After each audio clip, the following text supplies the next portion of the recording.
সবার প্রতি আমার গভীর শ্রদ্ধা এবং ভালোবাসা। আমার ইউটিউব চ্যানেলে সবাইকে স্বাগত জানাচ্ছি। আশা করি যে যেখানে আছেন ভালো আছেন, সুস্থ আছেন, নিরাপদে আছেন। গত প্রায় এক যুগ যাবৎ মায়ানমারের আরাকান আর্মি প্রথমত মায়ানমার সরকারের সাথে এবং পরবর্তীতে মায়ানমার জান্তা আর্মির সাথে যুদ্ধরত। কিন্তু খুব আশ্চর্যজনকভাবে গত প্রায় ১.৫ বছরে আরাকান আর্মি তাদের শক্তি অনেক গুণে বৃদ্ধি করে তারা গত ডিসেম্বর মাসের ভিতর কার্যত রাখাইনের কাকপু ডিপ সি পোর্ট অঞ্চল বাদে বাকি পুরো রাখাইন প্রদেশ তারা দখল করে নেয় এবং সেখানে নিজেদের শাসন ব্যবস্থা জারি করে। উল্লেখ্য, বর্তমানে আরাকান আর্মি বাংলাদেশের সাথে মায়ানমারের পুরো ২৭১ কিলোমিটার আন্তর্জাতিক সীমানা তাদের নিয়ন্ত্রণে তারা নিতে সমর্থ হয়েছে। গত বছর নভেম্বর মাসে ইউএনডিপি কর্তৃক রাখাইনে দুর্ভিক্ষ ঘটার একদম দ্বার প্রান্তে দাঁড়িয়ে আছে বলে একটি প্রতিবেদন প্রকাশ করে। যুদ্ধে আক্রান্ত প্রদেশটি থেকে মানুষজন ঘরবাড়ি ছেড়ে জীবন নিয়ে পালানোর জন্যে বা পালানোর প্রেক্ষিতে তারা কৃষিকাজ করতে পারছে না। তার উপর বীজ এবং সারের সরবরাহের অপ্রতুলতা এবং বৈরী আবহাওয়ার কারণে কৃষি উৎপাদন দারুণভাবে ব্যাহত হচ্ছে বলে ইউএনডিপি কর্তৃক জানানো হয়। ওই প্রতিবেদনে আরও উল্লেখ করা হয় যে এই অবস্থা চলতে থাকলে ২০২৫ সালের মার্চ বা এপ্রিল মাসে রাখাইন প্রদেশে তাদের মোট জনসংখ্যার চাহিদার তুলনায় কেবলমাত্র ২০% খাদ্য উৎপাদন করতে তারা সক্ষম হবে। ইউএনডিপি কর্তৃক আরও জানানো হয় যে রাখাইনে সব রকম বাণিজ্য তৎপরতা বন্ধ এবং বিশেষভাবে উল্লেখ্য যে রাখাইন প্রদেশে প্রবেশের উপযুক্ত একমাত্র সমুদ্র বন্দর যেটা কাকপু ডিপ সিপোর্ট সেটা জান্তা সরকারের নিয়ন্ত্রণে থাকায় সেখানে আঞ্চলিক বা আন্তর্জাতিক কোনো প্রকার সাহায্য সহযোগিতা প্রবেশের উপায় না থাকার কারণে প্রায় ২ মিলিয়নের মতো মানুষ দুর্ভিক্ষের সম্মুখীন হওয়ার দ্বার প্রান্তে দাঁড়িয়ে আছে। বাংলাদেশের দক্ষিণ সীমানায় চলমান এ ধরনের সাম্প্রতিক ঘটনাবলী আন্তর্জাতিক মহলের দৃষ্টি আকর্ষণ করেছে। রাখাইন প্রদেশ, যাকে পূর্বে আরাকান বলা হতো, সেখানে দুর্ভিক্ষের সম্ভাবনার প্রেক্ষিতে বাংলাদেশের ভিতর দিয়ে রাখাইনে আপৎকালীন সাহায্য পাঠানোর জন্য ইউএন কর্তৃক একটি হিউম্যানিটেরিয়ান করিডোর স্থাপনের বিষয় বিভিন্ন মহলে আলোচিত হচ্ছে। একান্ত মানবিক বিষয়ে বিবেচনায় শর্ত সাপেক্ষে বাংলাদেশ সরকার এ বিষয়ে সম্মতি দিয়েছে বলে আন্তর্জাতিক মহলে খবরের শিরোনামে এটা ছাপা হয়েছে। এ পটভূমিতে বর্তমানে রাখাইন পরিস্থিতি নিয়ে ধারাবাহিক আলোচনার আজকের পর্বের আলোচনার বিষয় রাখাইনে হিউম্যান করিডোর কী এবং কেন। Human corridor to Rakhine, what and why. আলোচনায় সবাইকে আমি স্বাগত জানাচ্ছি। রাখাইনের জন্য হিউম্যান করিডোর দেওয়া প্রসঙ্গে সাধারণ কিছু প্রশ্ন সামনে চলে আসে। তার প্রথমটি হলো, রাখাইনের জন্য এই সুবিধা দিলে বাংলাদেশ বিনিময়ে কী পাবে? দ্বিতীয়টি, বাংলাদেশের নিরাপত্তা এবং সার্বভৌমত্বের উপর সম্ভাব্য ঝুঁকি কী হতে পারে বা কেমন হতে পারে? তৃতীয়ত, করিডোর দেওয়ার জন্যে কি কি শর্ত আরোপ করা হচ্ছে? আর চতুর্থত, বাংলাদেশের রাজনৈতিক মহলকে এ ব্যাপারে কতটুকু ওয়াকিবহাল করা হয়েছে? প্রশ্নগুলো খুবই যুক্তিসঙ্গত এবং এছাড়া বিশেষ করে এ ধরনের যে কোনো মানবিক উদ্যোগে রাখাইনের নির্যাতিত সংখ্যালঘু যে জনগোষ্ঠী রোহিঙ্গা, তাদের নেতৃত্বকে এ প্রক্রিয়ার সাথে জড়িত করা খুব জরুরি একটা বিষয় বলে আমি মনে করি। গত বছর ডিসেম্বর মাস থেকে রাখাইনের ৮০ থেকে ৯০% এলাকা আরাকান আর্মির দখলে বা নিয়ন্ত্রণে নিয়েছে। উল্লেখ্য যে আরাকান আর্মি রাখাইন নিয়ন্ত্রণের প্রক্রিয়ায় নতুন করে অতিরিক্ত ১ লক্ষের মতো রোহিঙ্গা শরণার্থী বাংলাদেশে প্রবেশ করেছে। ঘটনাদৃষ্টে মনে হয় যে আরও যত বেশি জায়গা আরাকান আর্মি তাদের দখলে নেবে তত বেশি রোহিঙ্গা শরণার্থী বাংলাদেশে প্রবেশ করবে। দৈনিক সমকালের প্রতিবেদন অনুযায়ী নতুনভাবে প্রতিদিন রোহিঙ্গা শরণার্থী বাংলাদেশে প্রবেশ করছে। মায়ানমারে চলমান এ ধরনের যুদ্ধের মধ্যে গত ৮ এপ্রিল ২০২৫ তারিখে UN secretary general Antonio Guterres Dhaka সফরের পর রোহিঙ্গা সমস্যা সম্পর্কিত high representative mister Khalilur Rahman তিনি একটি প্রেস ব্রিফিংয়ের সময় রাখাইন প্রদেশে প্রবেশের জন্য বাংলাদেশের ভিতর দিয়ে ইউএন কর্তৃক একটি হিউম্যানিটেরিয়ান অ্যাসিস্ট্যান্ট চ্যানেল স্থাপন প্রসঙ্গটি তিনি উল্লেখ করেন। সূত্রমতে তিনি আরও উল্লেখ করেন যে গত 7 ফেব্রুয়ারি তারিখে নিউ ইয়র্কে গুটেরোসের সাথে রাখাইনের মানবিক সাহায্য পাঠানোর জন্য একটি হিউম্যানিটেরিয়ান অ্যাসিস্ট্যান্ট চ্যানেল এটা নিয়ে আলাপ আলোচনা হয়। প্রেস কনফারেন্সে তিনি আরও জানান যে আরাকান আর্মি, ইন্টারন্যাশনাল অর্গানাইজেশনস এবং মায়ানমার জান্তা সরকারের সাথে আলোচনার পর তার গুটেরোসের সাথে যে কথা হয় সে সম্পর্কে তিনি বলেন, "We told him that there is no alternative to international assistance to address the humanitarian crisis in Rakhine. That work would be done under the supervision of the UN." অর্থাৎ আমরা তাকে বলি যে আন্তর্জাতিক সাহায্য ব্যতীত রাখাইনে ঘটমান মানবিক সংকটের সমাধানের কোনো বিকল্প নেই, আর সমগ্র কার্যক্রম ইউএনের তত্ত্বাবধানে পরিচালিত হবে। খলিলুর রহমানের এই বিবৃতির প্রায় 3 সপ্তাহ পর আমাদের বৈদেশিক উপদেষ্টা তৌহিদ হোসেন জানান যে সরকার মানবিক করিডোর খোলার বিষয়ে নীতিগত সিদ্ধান্ত নিয়েছে। এক প্রশ্নের জবাবে তিনি আরও জানান যে আমাদের এই নীতিগত সিদ্ধান্ত দেওয়ার মূল কারণ হচ্ছে এটা একেবারে মানবিক দিক বা মানবিক বিষয়। তিনি আরও যোগ করেন যে but we have some conditions for it. I will not go into details, but if those conditions are met, we will definitely cooperate in it under the supervision of the United Nations, of course. অর্থাৎ তিনি বলেন, কিন্তু এই ব্যাপারে আমরা কিছু শর্ত দিয়েছি, সে সম্পর্কে আমি বিস্তারিত কিছু এখন জানাবো না, তবে শর্তগুলো মানা হলে আমরা অবশ্যই সহযোগিতা করব। আমাদের সহযোগিতা হবে ইউএনের তত্ত্বাবধানে পরিচালিত কার্যক্রমে। মায়ানমারের রাখাইন প্রদেশে দুর্ভিক্ষের কথা মাথায় রেখে বাংলাদেশের অন্তর্বর্তী সরকার ইউএনের তত্ত্বাবধানে পরিচালিত হিউম্যান করিডোর খোলার ব্যাপারে ইউএনের প্রস্তাব নীতিগতভাবে মেনে নিয়েছে। এমন পরিস্থিতির প্রেক্ষিতে দেশের বিভিন্ন সংগঠন এবং রাজনৈতিক দলের মধ্যে বিশেষভাবে একটা বিতর্কের সৃষ্টি হয়েছে। জানা যায় যে সরকার করিডোরের ব্যাপারে কিছু শর্তের কথা জানিয়েছেন, কিন্তু করিডোর কি, কোথায় হবে এবং কেমনভাবে হবে সে ব্যাপারে বিস্তারিত কিছুই সরকার জানায়নি। করিডোরের প্রশ্নে বিএনপি সহ অন্যান্য রাজনৈতিক দলের সমালোচনার জবাবে সরকার জানায় যে করিডোরের বিষয়ে ইউএন আনুষ্ঠানিকভাবে আমাদেরকে জানালে চূড়ান্ত সিদ্ধান্ত নেওয়ার আগে সকলের সাথে আলাপ আলোচনা করে তবে সিদ্ধান্ত নেওয়া হবে। এ প্রেক্ষিতে রাখাইনে বসবাসরত রোহিঙ্গাদের নিরাপত্তা এবং একই সাথে বাংলাদেশে আশ্রয় নেওয়া রোহিঙ্গা শরণার্থীদের প্রত্যাবর্তনের বিষয়টি যুক্তিযুক্তভাবে হিউম্যানিটেরিয়ান করিডোর দেওয়ার পূর্ব শর্ত হওয়া উচিত বলে বিশেষজ্ঞরা মন্তব্য করেছেন। কিন্তু কথা হচ্ছে কতটুকু আন্তরিকতার সাথে আরাকান আর্মি বাংলাদেশের এই শর্তগুলো বিবেচনা করবে সেটা প্রশ্নবিদ্ধ একটা বিষয়। রাখাইনের সংখ্যাগুরু জনগণের মধ্যে রোহিঙ্গা বিরোধী মনোভাব অনেক শক্ত। অন্য একটি জটিল বিষয় হচ্ছে আরাকানে মানবিক সাহায্য বিতরণের সাথে রাখাইন এবং রোহিঙ্গা এই দুই জাতিগোষ্ঠীকে জড়িত করা হবে কিনা। বাংলাদেশের পক্ষ থেকে অবশ্যই ইউএনের সাথে এই প্রসঙ্গটি নিয়ে আলোচনা করতে হবে।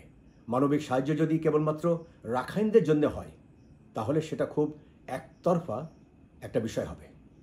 এছাড়াও আলোচ্য হিউম্যানিটেরিয়ান করিডোর দিয়ে মানবিক সাহায্য পাঠানোর ব্যাপারটি নিরাপত্তা প্রশ্নে মায়ানমার জান্তা সরকারের কাছ থেকেও অনুমোদন দরকার হবে। করিডোরের নিরাপত্তা ও কার্যকারিতা এবং বর্তমানে মায়ানমার সরকার এবং আরাকান আর্মির মধ্যে চলমান যুদ্ধের কথা বিবেচনায় হিউম্যানিটেরিয়ান করিডোরের নিরাপত্তার জামিনদার বা নিরাপত্তার গ্যারান্টার হিসাবে বিবাদমান পক্ষগুলোর কাছে গ্রহণযোগ্য একটা তৃতীয় শক্তির উপস্থিতি একান্ত প্রয়োজন হবে। বাংলাদেশ এবং ইউএন এ বিষয়ে চীনের সাথে পরামর্শ করাও খুব একটা গুরুত্বপূর্ণ বিষয়। এটা একটা হিউম্যানিটেরিয়ান করিডোর বা একটা মানবিক করিডোর হলেও বাংলাদেশের নিজস্ব নিরাপত্তার বিষয়টি এখানে বিশেষ বিবেচনার দাবিদার। এ বিষয়ে কিছু জটিল প্রশ্ন থেকেই যায়, আর সেগুলো হচ্ছে, তার প্রথমটি হচ্ছে হিউম্যানিটেরিয়ান করিডোরের নিরাপত্তা বিধানের দায়িত্ব বাংলাদেশ, ইউএন বা অন্য কার উপর থাকবে। দ্বিতীয় প্রশ্নটি হচ্ছে আঞ্চলিক শক্তিধর রাষ্ট্র যেমন ভারত বা চীন তারা বঙ্গোপসাগর অঞ্চলে ইউএনের ব্যবস্থাপনা মেনে নেবে কিনা, এ ধরনের একটা প্রশ্ন থেকেই যাবে। আর তৃতীয় প্রশ্নটি হলো করিডোরের এলাকা কি নো ফ্লাই জোন ঘোষণা করা হবে, আর যদি ঘোষণা করা হয় তাহলে সেটা কিভাবে কার্যকরী করা হবে। এই প্রশ্নগুলোর সদুত্তর না পাওয়া গেলে এবং সব পক্ষ একমত না হলে হিউম্যানিটেরিয়ান করিডোরের বিষয়টি বিশেষ করে বাংলাদেশের জন্য নিরাপত্তার হুমকির কারণ হতে পারে। যদিও আমরা জানি যে বর্তমান অন্তর্বর্তীকালীন সরকার অনির্বাচিত হলেও তারা বেশ জনপ্রিয়। তবুও এ ধরনের জাতীয় নিরাপত্তা ইস্যুতে বাংলাদেশের রাজনৈতিক দলগুলোর সম্মতি নেওয়া অপরিহার্য, কারণ আন্তদেশীয় করিডোর সবসময় নিরাপত্তার দিক বিবেচনায় একটি স্পর্শকাতর বিষয়। ঐতিহাসিকভাবে যুদ্ধরত এলাকায় মানবিক সাহায্য পাঠানোর সাথে সামরিক বিষয়াদিও জড়িত হয়ে পড়ে। অতএব দেশের সুবিধা অসুবিধা এবং নিরাপত্তা প্রশ্নের সুরাহা না হলে এ ধরনের কোনো উদ্যোগ কখনো ফলদায়ক হবে না। বর্তমানে যেহেতু দেশে কোনো পার্লামেন্ট নাই, তাই করিডোর প্রসঙ্গটি নিয়ে সব বড় বড় রাজনৈতিক দলের সাথে আলোচনা করে সিদ্ধান্ত নেওয়াই ঠিক হবে। পর্যালোচনা করলে দেখা যায় যে করিডোরের ব্যাপারে বিশেষজ্ঞদের মতামতও বিভক্ত। কোনো বিশেষজ্ঞ মহল করিডোর বাংলাদেশের স্বাধীনতা এবং সার্বভৌমত্বের জন্য হুমকির হবে বা হুমকির মুখে ফেলবে বলে তারা আশঙ্কা প্রকাশ করেছেন। তাদের মতে এ ধরনের করিডোর ব্যবহার করতে দেওয়ার বিষয়টি মায়ানমার সরকারের সম্মতির সবথেকে একটা জরুরি বিষয়। দেশের বিভিন্ন রাজনৈতিক দলের বিরোধিতার প্রেক্ষিতে প্রধান উপদেষ্টার প্রেস সচিব শফিকুল আলম বলেন যে রাখাইন প্রদেশে প্রবেশের জন্য কোনো এইড করিডোরের বিষয় ইউএন বা অন্য কোনো সংস্থার সাথে সরকারের আনুষ্ঠানিক কোনো আলাপ হয়নি। তার ফেসবুক পেজে তিনি লেখেন, রাখাইন প্রদেশকে মানবিক সাহায্য দেওয়ার জন্য যদি ইউএন কর্তৃক কোনো পদক্ষেপ নেওয়া হয় তবে তার জন্যে যুক্তিযুক্ত অবকাঠামোগত সাহায্য প্রদানের জন্য বাংলাদেশ প্রস্তুত থাকবে।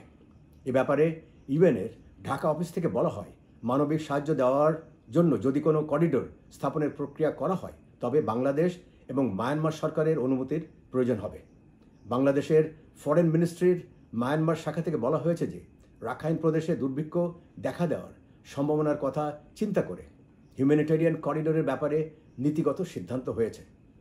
রাখাইন প্রদেশ দুর্ভিক্ষ কবলিত হলে বাংলাদেশে নতুন করে শরণার্থী অনুপ্রবেশ করারও সম্ভাবনা রয়েছে। এখন আমরা বোঝার চেষ্টা করি যে হিউম্যান করিডোর কী এবং এটা কিভাবে কাজ করে।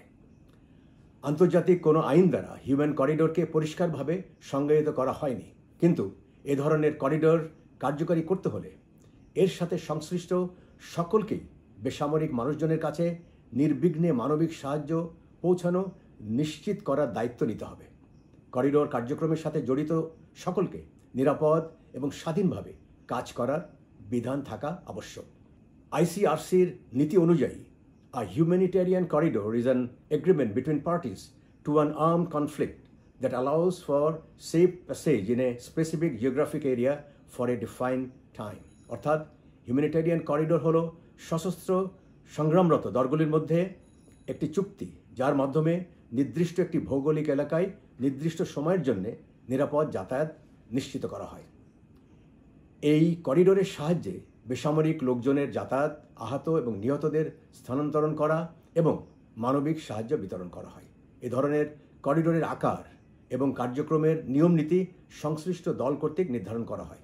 বোঝার সুবিধার্থে আমরা ল্যাকিন করিডোর নামে একটি জায়গা, যেটা আর্মেনিয়া মূল ভূখণ্ডের সাথে আজারবাইজানের ভিতর আর্মেনিয়া অধ্যুষিত নগর্ণ কারাবাখ নামক স্থানকে সংযুক্ত করে, সেই করিডোরটির কথা আমরা এখানে উল্লেখ করতে পারি।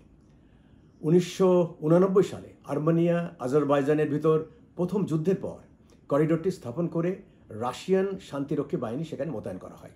পরবর্তীতে 2020 সালে আর্মেনিয়া আজারবাইজানের যুদ্ধের সময় আজারবাইজান সেই ল্যাকিন করিডোর দখল করে নেয়। প্রথম দিকে করিডোরটি ভালোভাবে কাজ করলেও পরবর্তীতে এটা একটা বিবাদের কারণ হয়ে দাঁড়ায়।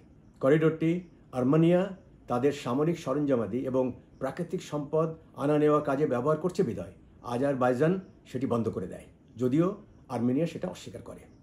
অন্য উদাহরণটি হলো স্রেব্রেনিৎজা। বসনিয়া যুদ্ধের সময় ইউএন কর্তৃক বসনিয়া অ্যান্ড হার্জেগোভিনার ভিতর এর অভ্যন্তরে স্রেব্রেনিৎজা এনক্লেভ সহ কয়েকটি সেফ এরিয়াস ঘোষণা করে এবং সেগুলোর নিরাপত্তা ইউএন শান্তিরক্ষী বাহিনীর উপর অর্পণ করা হয়। এই সেফ এরিয়ার ধারণাটি পরবর্তীতে খুব বিতর্কিত সিদ্ধান্ত হিসাবে পরিগণিত হয়। সেফ এরিয়াগুলোর নিরাপত্তা কিভাবে নিশ্চিত করা হবে সে ব্যাপারে গৃহীত ইউএন রেজলিউশনসের অস্পষ্টতা থাকায় বহুবিধ সমস্যার এবং জটিলতার জন্ম দেয়। ইউএন রেজলিউশনকে সমর্থনকারী অনেকগুলো দেশ বিভিন্ন রাজনৈতিক জটিলতার কারণে ঘোষিত সেফ এরিয়াগুলোর নিরাপত্তা বিধানে কার্যকারী পদক্ষেপ নিতে ব্যর্থ হয় এবং 1995 সালে স্রেব্রেনিৎজা ম্যাসাকার এর মতো একটা জঘন্য ঘটনা ঘটে, যা ছিল দ্বিতীয় বিশ্বযুদ্ধের পর ইউরোপে ঘটা সব থেকে ভয়াবহ ঘটনা। যা হোক, এটা স্পষ্ট যে বর্তমানে রাখাইন যে ভয়াবহ দুর্ভিক্ষের দ্বার প্রান্তে দাঁড়িয়ে আছে, সে বিষয়টি বিশ্ব বিবেককে নাড়া দেওয়ার মতো একটা ঘটনা। আলোচ্য করিডোরটি স্থাপন করে সেখানে ত্রাণ সামগ্রী পাঠানোর ব্যাপারটি নিরেট মানবিক। রাখাইনের সমস্যা তৈরির ব্যাপারে বাংলাদেশের ন্যূনতম ভূমিকা নেই বা সংশ্লিষ্টতা নেই, বরং বাংলাদেশ এই পরিস্থিতির ভুক্তভোগী। প্রায় 13 লক্ষের মতো রোহিঙ্গা উদ্বাস্তুকে বাংলাদেশ আশ্রয় দেওয়া ছাড়াও আমাদের সীমান্ত এলাকার মানুষ সবসময় একটা ভীতিকর পরিস্থিতির মধ্যে বসবাস করছে। এই অবস্থার সুরাহাপূর্বক সীমান্তে শান্তি স্থাপন করে রোহিঙ্গাদের তাদের নাগরিকত্বের অধিকার সহ রাখাইনে তাদের নিরাপত্তা নিশ্চিত করে প্রত্যাবাসনের ব্যবস্থা করা বাংলাদেশের জন্য একটা জরুরি বিষয়। রোহিঙ্গা শরণার্থী প্রত্যাবর্তনের ব্যাপারে গত 1 দশক ধরে বাংলাদেশের কোনো প্রচেষ্টাই আশ্বাসের গণ্ডি পার হতে পারেনি, কারণ মানবিক কার্ড ছাড়া বাংলাদেশের কাছে অন্য কোনো কার্ড নাই। কিন্তু বর্তমান পরিস্থিতিতে, এই পরিবর্তিত পরিস্থিতিতে হিউম্যানিটেরিয়ান করিডোরের প্রশ্ন আসায় এখন বাংলাদেশ এই পুরো প্রক্রিয়ায় একটা শক্তিশালী পক্ষ হিসেবে অবতীর্ণ হয়েছে। করিডোরের বিষয়টি দ্বিমুখী অস্ত্রের মতো। করিডোর যেন কোনোভাবেই আমাদের জাতীয় নিরাপত্তা হুমকির মুখে ফেলতে না পারে, সেজন্যে সকল দিক বিবেচনা করেই আমাদের সিদ্ধান্ত নিতে হবে। কিন্তু অস্ত্রহীন অবস্থায় লড়াই করার চেয়ে দুমুখো হলেও অস্ত্রটা থাকা আমার মনে হয় আমাদের জন্য ভালো বলে আমার প্রতিমান হয়। তবে ফলাফল নির্ভর করবে সে অস্ত্রটি ব্যবহারের প্রজ্ঞার উপর। একটি উক্তি উল্লেখপূর্বক এ পর্বের আলোচনা শেষ করব। Better to have double edge weapon than none, অর্থাৎ কিছু না থাকার থেকে দুমুখো অস্ত্র থাকা শ্রেয়। রোহিঙ্গা সমস্যার সমাধানে প্রায় 1 যুগ ধরে বিনা অস্ত্রে যুদ্ধ করছে বাংলাদেশ। সে অভিজ্ঞতার আলোকে হিউম্যানিটেরিয়ান করিডোরের মতো একটা মানবিক বিষয়কে সামনে নিয়ে রোহিঙ্গা সমস্যার সমাধানের যুদ্ধটা লড়া শ্রেয় বলে আমি মনে করি। হিউম্যানিটেরিয়ান করিডোরের মতো একটি বিষয়ে সঠিক সিদ্ধান্ত নেওয়ার জন্যে দেশের জনগণকে সম্পৃক্ত করতে হবে। তার জন্যে এ বিষয়ে সঠিক তথ্য এবং বিশ্লেষণ উপস্থাপন করে সকলকে সচেতন করতে হবে।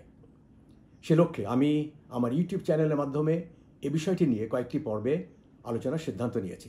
ধারাবাহিক আলোচনার আজকের পর্বে আলোচনায় সাথে থাকার জন্য ধন্যবাদ এবং কৃতজ্ঞতা। আমি আমার ইউটিউব চ্যানেলের মাধ্যমে এ ধরনের জাতীয় নিরাপত্তা এবং সার্বভৌমত্বের সাথে সংশ্লিষ্ট বিষয় নিয়ে মানুষের মধ্যে সচেতনতা সৃষ্টির উদ্দেশ্যে আলোচনা করে থাকি।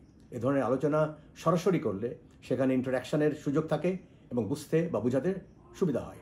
সে লক্ষ্যে আমি এবং আমার টিম বিভিন্ন স্কুল, কলেজ, ইউনিভার্সিটি এবং কর্পোরেট হাউসে ক্লাস বা সেমিনারের মাধ্যমে আমরা এ ধরনের আলোচনা করে থাকি। এ ধরনের সরাসরি আলোচনা দরকার হয়ে থাকলে দয়া করে লিখে জানাবেন। আমার চ্যানেল যদি আপনাদের ভালো লাগে তবে চ্যানেলটি লাইক, কমেন্ট এবং সাবস্ক্রাইব করে সাথে থাকবেন আশা করি। মানবতায় মানব ধর্ম, হিউম্যানিটি ইজ হিউম্যান রিলিজন।